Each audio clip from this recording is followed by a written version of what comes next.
Hello students, this is part 5th of Adult Health Nursing 2nd, which is a part of BSc Nursing 4th SEM unit Nursing Management of Patient with Burn Reconstructive and Cosmetic Surgery. So in this lecture we are going to discuss the grafting of wounds. So now grafting of wound. So grafting of wound होता क्या है, ठीक है?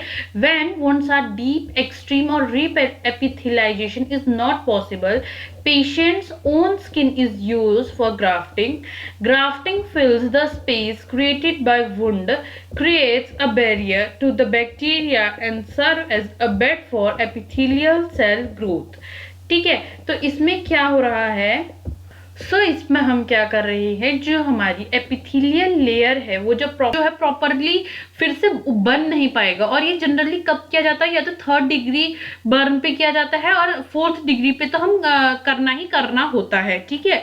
तो ये तब किया जाता है जब हमारी जो पूरा जो मसल्स है या फिर जो हमारी सेल्स जो पूरी तरह से डैमेज हो चुकी हैं, उनमें वापस ग्रोथ अच्छे से नहीं हो सकती, वो अच्छे से फिल नहीं हो सकते हैं, वो स्पेस वैसा का वैसा ही रहेगा। तो क्या करते हैं हम, जो हमारी हेल्थी स्किन होती है, मतलब हमारी बॉडी पार्ट में से किसी हेल्थी स्किन को लेके उस एरिया पे जहाँ पे बर्न हुआ है वहां पे हम उससे क्या कर देंगे, उसे लगा देंगे और उसको हम कहेंगे हमारे ग्राफ्टिंग ऑफ वुंड। ये क्यों किया जा रहा है, ताकि जो स्पेस है वो फिल हो सके और जो वुंड की वजह से जो स्पेस हुआ है उसको फिल कर सके और एक बैरियर हो जाएगा, ताकि जो बैक्टीरिया है वो इजीली अंदर ना आ सके। अगर बैरियर नहीं होगा, वहां पे स्पेस होगा, होलो मतलब पूरा स्पेस बन जाएगा, गड्ढा टाइप का बना होगा, ऑब्वियसली कोई भी बैक्टीरिया आके उसके अंदर जा सकते हैं, इन्फेक्शन के चांसेस बन सकते हैं। एंड फॉर एपिथेलियल सेल्स को फिर वो सेल्स अच्छे से ग्रो कर पाएंगे, हमारी एपिथेलियल सेल्स जो होंगी। हम डिस्कस करेंगे कि टाइप्स ऑफ ग्राफ्ट कितने होते हैं, ठीक है। हम देखेंगे इसमें कि ग्राफ्ट कितने टाइप के होते हैं। ग्राफ्ट, ठीक है, हमने ग्राफ्ट देखा कि हम कोई सा स्किन का पार्ट ले रहे हैं और उसको बर्न एरिया पे लगा रहे हैं, या फिर जो भी इंजर्ड एरिया है वहां पे लगा रहे हैं ताकि वो दिखे ना और वो कवर भी हो जाए, ठीक है। हम इसलिए ग्राफ्ट का यूज कर रहे हैं, ठीक है। अब ग्राफ्टिंग जो होती है टाइप्स की होती है। सबसे पहला जो टाइप होता है वो होता है ऑटोग्राफ्ट। तो ऑटोग्राफ्ट में क्या है, जब हम पेशेंट की ओन स्किन इसमें यूज कर रहे हैं, ठीक है। तो ये इसमें क्या है, हम पेशेंट की ही स्किन का यूज कर रहे हैं और इंजर्ड एरिया पे उसको लगा रहे हैं, ठीक है। मानो अगर किसी का पेशेंट है, ठीक है, अगर कोई पेशेंट है उसके जो है हाथ में बर्न हुआ है, हाथ में बर्न हुआ है, ये रहा हाथ, ठीक है। इस एरिया पे मानो उसका बर्न हुआ है, ठीक है, इस एरिया पे बर्न हुआ है, तो हम क्या करेंगे, उसको कवर करने के लिए, उसको जो वो एरिया जहाँ पे बर्न हुआ है उसको एक तो कवर करने के लिए, दूसरा इन्फेक्शन से प्रोटेक्ट करने के लिए हम इसका यूज करते हैं, ठीक है। तो हम क्या करेंगे, उसकी मानो ये थाई है, ठीक है, ये क्या है, उसकी थाई है, थाई से उतना ही पोर्शन हम पेशेंट के लेंगे, ठीक है, उतना ही पोर्शन हम पेशेंट की थाई से लेंगे जितना बर्न हुआ है और वो उसके ऊपर जाके लगा देंगे जहां पे बर्न हुआ है। तो ये हमारा क्या ऑटोग्राफ्ट है, जहां पे हमने पेशेंट की खुद की ही स्किन ली, कोई और पर्सन की नहीं, खुद की स्किन ली और जाके लगा दिया, ठीक है। So the now next is allograft. Allograft क्या है, हम यहाँ पे किसको ले रहे हैं, कार्डेवर स्किन ले रहे हैं। कार्डेवर स्किन क्या होती है, जो पेशेंट्स डेथ हो चुके होते हैं ना, उन लोगों की हम क्या ले रहे हैं, यहाँ पे स्किन ले रहे हैं, डेथ पेशेंट्स की या फिर दूसरे पर्सन की। हम इसमें जनरली क्या ले रहे हैं, अनदर पर्सन का स्किन ले रहे हैं, अनदर पर्सन का स्किन हम इसमें ले रहे हैं, ठीक है। अनदर पर्सन मतलब खुद की स्किन का यूज नहीं कर रहे हैं, हम यहाँ पे किसी दूसरी की स्किन का यूज कर रहे हैं। और जनरली किन की स्किन का, जो कार्डेवर स्किन होती हैं उनका, मतलब जो डेथ पर्सन्स होती हैं उनकी स्किन का हम इसका यूज कर रहे हैं। यहाँ पे सेम स्पीशीज जो होंगी उनका यूज करेंगे। मतलब इसमें एक और चीज होगी, एक तो अनदर पर्सन का ले रहे हैं, दूसरा सेम स्पीशीज का ले रहे हैं। मतलब कि अगर ह्यूमन का कर रहे हैं तो हम ह्यूमन का ही लेंगे, यहाँ पे किसी एनिमल का यूज नहीं कर रहे हैं, ठीक है। सेम स्पीशीज का हम इसमें ले रहे हैं। द नेक्स्ट इज हमारा जो है कल्चर्ड एपिथेलियल होता है। कल्चर एपिथेलियल ऑटोग्राफ्ट CAE कहते हैं, जैसे क्या कहते हैं, CAE कल्चर एपिथेलियल ऑटोग्राफ। इसमें क्या करेंगे, हम कल्चर करेंगे पेशेंट के जो स्किन है उसको कल्चर करेंगे, ठीक है, एंड प्रोवाइड करेंगे उसको न्यूट्रिशन, ग्रोथ प्रोवाइड करेंगे एंड उसको फिर क्या करेंगे, फुल स्किन में कन्वर्ट करेंगे, ठीक है। इसमें patients own skin cells grown in lab, ठीक है, उसको जो पेशेंट की स्किन होगी जिसका बर्न हुआ है, हम उसकी एक छोटा सा पीस ले लेंगे। ठीक है, मानो इस पर्सन को बर्न हुआ है, ठीक है, इस पर्सन को क्या हुआ है, बर्न हुआ है, और हम क्या करेंगे, इसकी ही क्या लेंगे, इस पर्सन को बर्न हुआ है तो मैं इसकी ही स्किन ले रही हूँ, मतलब यहाँ से मैंने एक छोटा सा स्किन का टुकड़ा ले लिया। ठीक है, ले लिया। अब इसको क्या किया मैंने, कल्चर किया। ठीक है, इस स्किन के टुकड़े को कल्चर किया, इसको ग्रो कराया, जो भी न्यूट्रिशन की जरूरत थी न्यूट्रिशन दिया, जो कुछ भी था हमने इसको प्रोवाइड कराया। ठीक है, अब ये जो होगा कल्चर कराया, इसको न्यूट्रिशन दिया, अब ये क्या बनेगा, एक फुल स्किन पे कन्वर्ट होगा। हमने मतलब छोटा सा हिस्सा लिया, उसको कन्वर्ट किया हमने किसमें, एक बड़े से स्किन के उसमें, जितना हमें चाहिए था उतने में हम इसको ग्रो कराया। ठीक है, इसको क्या किया हमने, कल्चर करके बड़ा कराया। हमने छोटा सा हिस्सा लिया, इसमें ज्यादा पेनफुल भी नहीं होगा, ज्यादा हमको जो है सेल्स की, हमारी जो ज्यादा स्किन है उसका भी यूज नहीं हो रहा, छोटे से स्किन का हो रहा है, बस उसको ग्रो करा रहे हैं लैब्स में। ठीक है, देन द नेक्स्ट इज हमारा डर्मल सब्सटीट्यूट्स। डर्मल सब्सटीट्यूट्स क्या होते हैं, जो कि हमारे ह्यूमन की स्किन से ही जो ये होते हैं डर्मल सब्सटीट्यूट्स, ये क्या होते हैं, ये जो होते हैं ये बनते हमारे जो है ह्यूमन की उससे ही है, ह्यूमन की स्किन से, बायोलॉजिकल मटेरियल से। ठीक है, आर्टिफिशियल और बायोलॉजिकल मटेरियल्स, मतलब जो ये बनेंगे डर्मल सब्सटीट्यूट्स, ये बनेंगे तो ह्यूमन के उससे ही। ठीक है, ह्यूमन के मटेरियल से, कोई भी कार्डेवर स्किन ही ले लेते हैं हम इसमें भी, बेसिकली जो डेड पेशेंट्स होती है उनकी स्किन से ही इसको बनाया जाता है, बट उनको क्या किया जाता है, आर्टिफिशियली तैयार किया जाता है। क्या किया जाता है, आर्टिफिशियली तैयार करते हैं, उसको अच्छे से सिंथेसाइज करते हैं, और फिर जाके उनको हम जिसको चाहिए होता है उसको देते हैं। ये बना बुनाया होता है। ठीक है, ये बना के हम पेशेंट को प्रोवाइड करते हैं। ठीक है, जिसको जब जरूरत पड़े, लाइक किसी पेशेंट के हाथ में अगर इंजरी हुई है, जिसका हाथ जल रखा है, तो हम क्या करेंगे, ये पैच टाइप के होंगे, ये पैच जो होंगे लगा देंगे, ये बने बुनाए होंगे, हमें कोई कहीं किसी पर्सन का इंतजार करने की जरूरत नहीं है, बने बुनाए होंगे, हम लेंगे और इसको लगा देंगे एक स्लैब की तरह, उसके ऊपर से लगा देंगे बर्नीडे की तरह। ठीक है, अब इसमें से सबसे यूजफुल तो वैसे अगर कहा जाए तो ऑटोग्राफ हुआ, क्योंकि यूजफुल इन द सेंस कि एक तो सबसे इजीली ये हमारी स्किन का ही पार्ट है, तो हमारी जो बॉडी होगी वो इसे इजीली एक्सेप्ट कर लेगी, एंटीबॉडीज इसके खिलाफ नहीं बनेंगे। ठीक है, तो हमारी बॉडी जो है इसको इजीली एक्सेप्ट कर ले रही है, जब इजीली एक्सेप्ट कर लेगी तो एंटीबॉडीज नहीं बनेगी, कोई भी इम्यूनोसप्रेसेंट लेने की जरूरत नहीं है। बट जब हम ये एलोग्राफ्ट देख रहे हैं, बट जब हम एलोग्राफ्ट की बात करते हैं तो एलोग्राफ्ट में जो हो रहा है, हम किसी दूसरी स्पीशीज का ले रहे हैं, मतलब ले तो किसी और पर्सन से रहे हैं ना, बट वो स्किन तो कार्डेवर स्किन ही ले रहे हैं, या फिर जो भी स्पीशीज का हम ले रहे हैं वो सेम तो नहीं है, कहीं एंटीबॉडीज बनेंगी, इम्यूनोसप्रेसेंट की जरूरत पड़ेगी। ठीक है, इसमें भी पड़ेगी। कल्चर एपिथेलियम में हम नहीं कह सकते हैं, ठीक है, इसमें नहीं बनेगी क्योंकि ये हमारी ही स्किन का एक पार्ट है। ठीक है, देन डर्मल सब्सटीट्यूट्स भी एक तरह का बाहर की स्किन से ही बन रहा है, बाहर की स्किन ही लाके हम इससे बना रहे हैं। ठीक है, तो आई होप आपको ये टाइप समझ में आ गई हो। अब इसकी केयर भी करनी होती है, जो ग्राफ्टिंग साइट है जहाँ पे ग्राफ्टिंग की गई है उसकी केयर करना भी इंपॉर्टेंट होता है।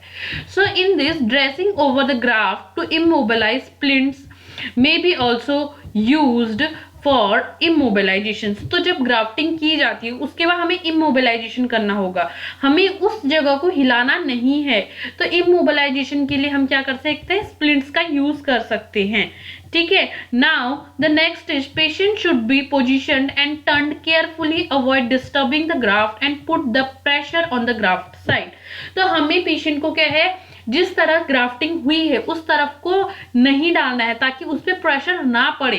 जिस एरिया की ग्राफ्टिंग हुई है हमें उस पेशेंट को उस तरह को प्रेशर नहीं डालने के लिए मना करना है, और हमें पोजीशन करते वक्त बिल्कुल भी डिस्टरबेंस नहीं करना है, मतलब अवॉइड करना है। कहीं अगर ग्राफ्टिंग वाली साइज पे डिस्टरबेंस नहीं करना, वहां पे लगनी नहीं चाहिए।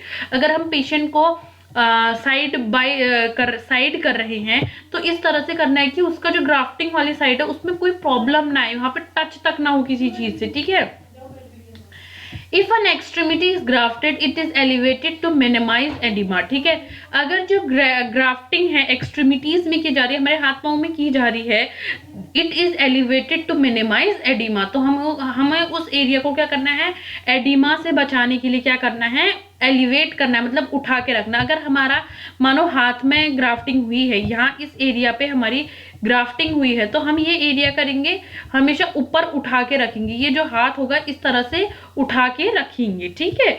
Now the patient is advise to exercise the grafted area 5 to 7 days after grafting. Grafting करने के 5 to 7 days बाद हमें क्या करना है, एक्सरसाइज करते रहनी है 5 से 7 days के बाद, ठीक है।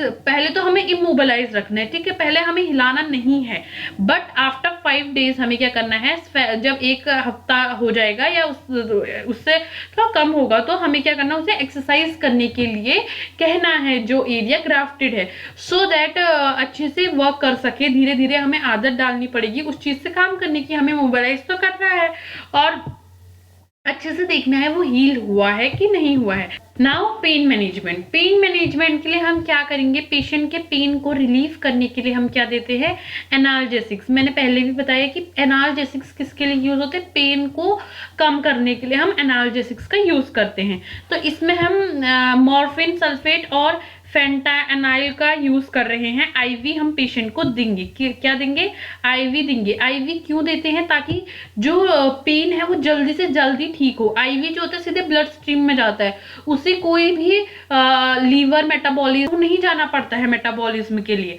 तो वो ब्लड में ही डायरेक्ट चले जाता है, तो ये जल्दी हमें रिलीफ कराता है।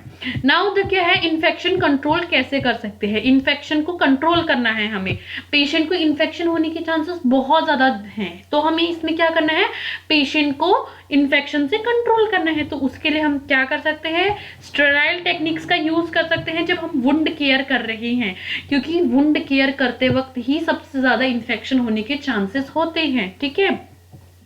और अगर पेशेंट आईसीयू में है तो आईसीयू में तो बहुत सारे इन्फेक्शंस होने के बहुत ज़्यादा चांसेस होते हैं, तो हमें क्या करना है, इन्फेक्शन कंट्रोल करना है, ठीक है, ताकि हॉस्पिटल एक्वायर्ड कोई इन्फेक्शन ना हो, ठीक है।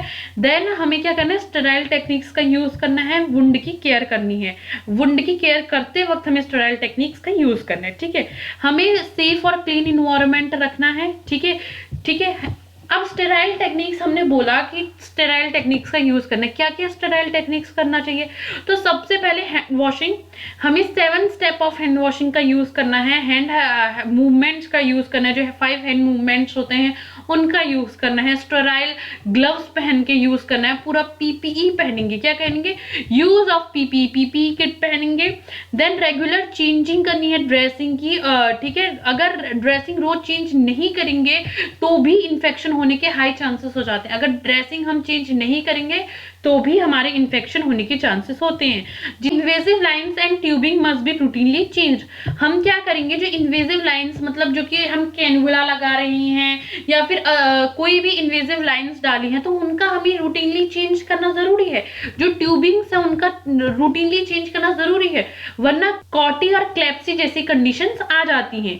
तो कॉटी और क्लेप्सी क्या होता है, कॉटी मतलब होता है catheter associated urinary tract infection, catheter associated urinary tract infection को हम कहते हैं कॉटी, ठीक है। ये क्या होता है, इसमें हमारे जो कैथेटर लगाते हैं पेशेंट्स को उसके थ्रू इन्फेक्शन हो जाता है। क्यों, एक तो हम टाइमली उसको चेंज नहीं कर रहे हैं, दूसरा अगर हम उसका प्रॉपर हाइजीन मेंटेन करके नहीं रख रहे हैं इस वजह से, एंड दूसरा हो जाता है वो होता है central line associated blood stream infection, जिसे हम कहते हैं क्लेप्सी, ठीक है। हम उसे क्या कहते हैं, क्लेप्सी कहते हैं, catheter central line associated blood stream infection. ये कैसे होता है, जब हम अपने कैन्युलाज होते हैं उसको प्रॉपरली चेंज नहीं करते हैं, हम जितने भी ब्लड जो हमारे इन्वेजिव लाइंस डाली गई हैं उनका प्रॉपरली केयर नहीं करेंगे तो क्लेप्सी की कंडीशन आती है, ठीक है। देन नेक्स्ट होता है न्यूट्रिशन असेसमेंट। न्यूट्रिशन असेसमेंट, जो पेशेंट बर्न है उसको किस टाइप का हमें फूड प्रोवाइड करना है, तो सबसे पहले जो फूड हम उसको देंगे, सबसे पहले तो हाई प्रोटीन होना चाहिए डाइट में एंड हाई कैलोरी डाइट होनी चाहिए, और वेरियस सप्लीमेंट्स देते हैं extra. Now the next is route. हम किस रूट के थ्रू जो है पेशेंट को फीडिंग करा रहे हैं। अगर पेशेंट बिल्कुल ठीक है, अगर पेशेंट को कुछ भी नहीं हुआ है, मतलब वो आराम से खा पा रहा है, उसके फेस वाली साइड पे, नेक वाली साइड पे बर्न नहीं हुआ है, तो हम ओरली देंगे पेशेंट को, है ना। Now the next enteral tube feeding. Enteral tube feeding जब हम डायरेक्टली हमारे जो जीआई ट्रैक्ट में है उसमें फूड डाल रहे हैं, जो भी खाना है वो डायरेक्टली जो है हम पेशेंट की किस में डाल रहे हैं, जीआई ट्रैक्ट में डाल रहे हैं, तो वो हमारा एंट्रल ट्यूब फीडिंग है, जिसमें जो होता है एनजी ट्यूब आता है। एनजी ट्यूब नेजोगैस्ट्रिक ट्यूब आता है, जिसमें हम नोज के थ्रू पेशेंट के डालते हैं स्टमक के अंदर और फिर उसके थ्रू पेशेंट को फीडिंग कराते हैं। ठीक है, now the next is TPN. TPN जो कि है, टीपीएन क्या होता है, हमारा टोटल पेरिनेटल न्यूट्रिशन। इसमें जो हमारी सेंट्रल वेन्स होती है, जो मेजर वेन्स होती हैं, जो नियर हार्ट की लोकेटेड होती है, उसके थ्रू हम क्या देते हैं, हम इस न्यूट्रिशन को प्रोवाइड करा रहे हैं। देन पीपीएन पेरिफेरल पेरीनेट्रल न्यूट्रिशन, ये हम दे रहे हैं आईवी के थ्रू पेशेंट को दे रहे हैं। किसके थ्रू दे रहे हैं, आईवी के थ्रू हम पेशेंट को ये न्यूट्रिशन प्रोवाइड करा रहे हैं।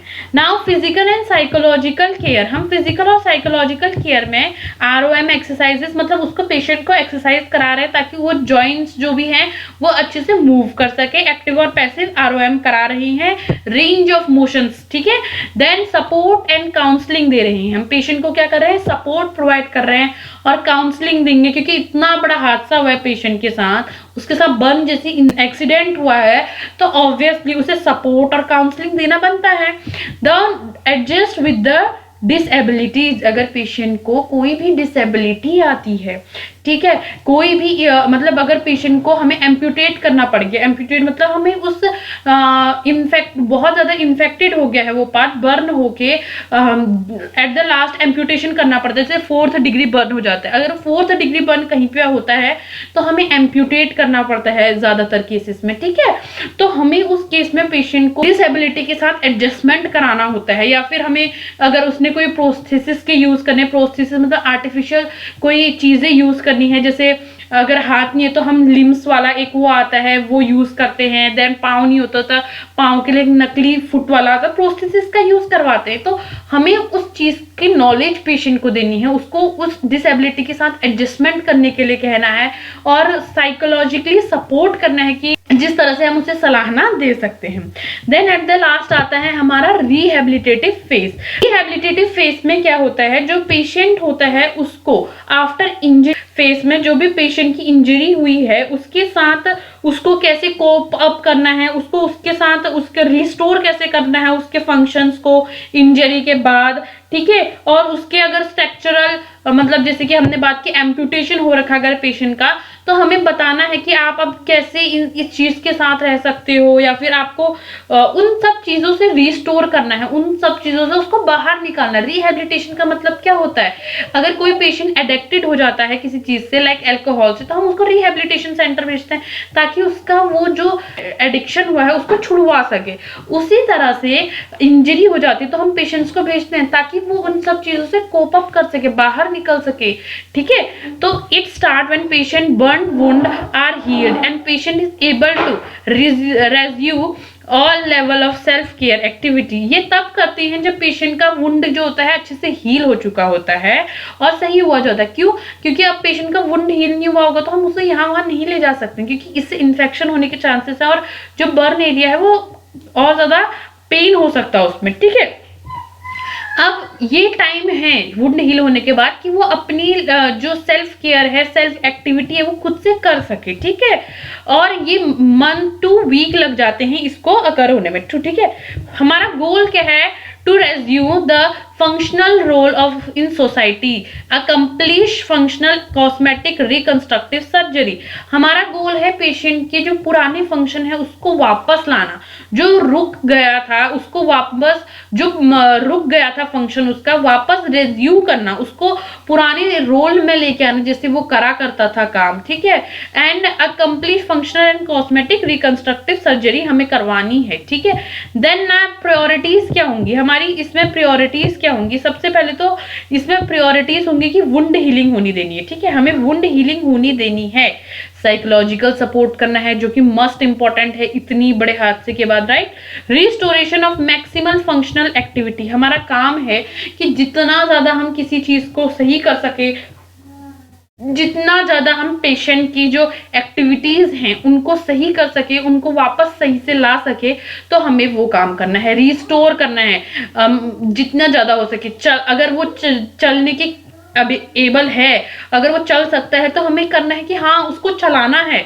अगर वो मुंह हाथ उसका ऊपर नीचे जल रखा है, मानो वो हो सकता है ऊपर नीचे, तो हमें वो करना है, ठीक है, उसको रिस्टोर करना है वापस, ठीक है।